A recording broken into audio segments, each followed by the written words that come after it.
Now, let's look at how we can add a call to action button on our Facebook page.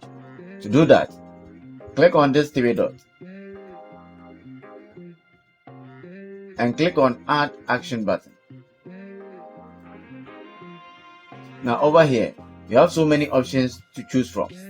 Now, we want our customers to call us, so we are going to select Call Now.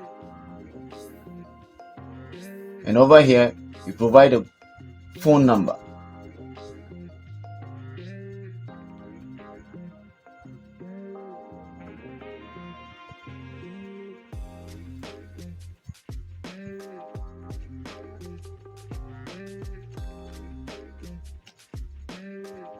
When you are done, click on Save. And that's it. We have successfully added a call to action button.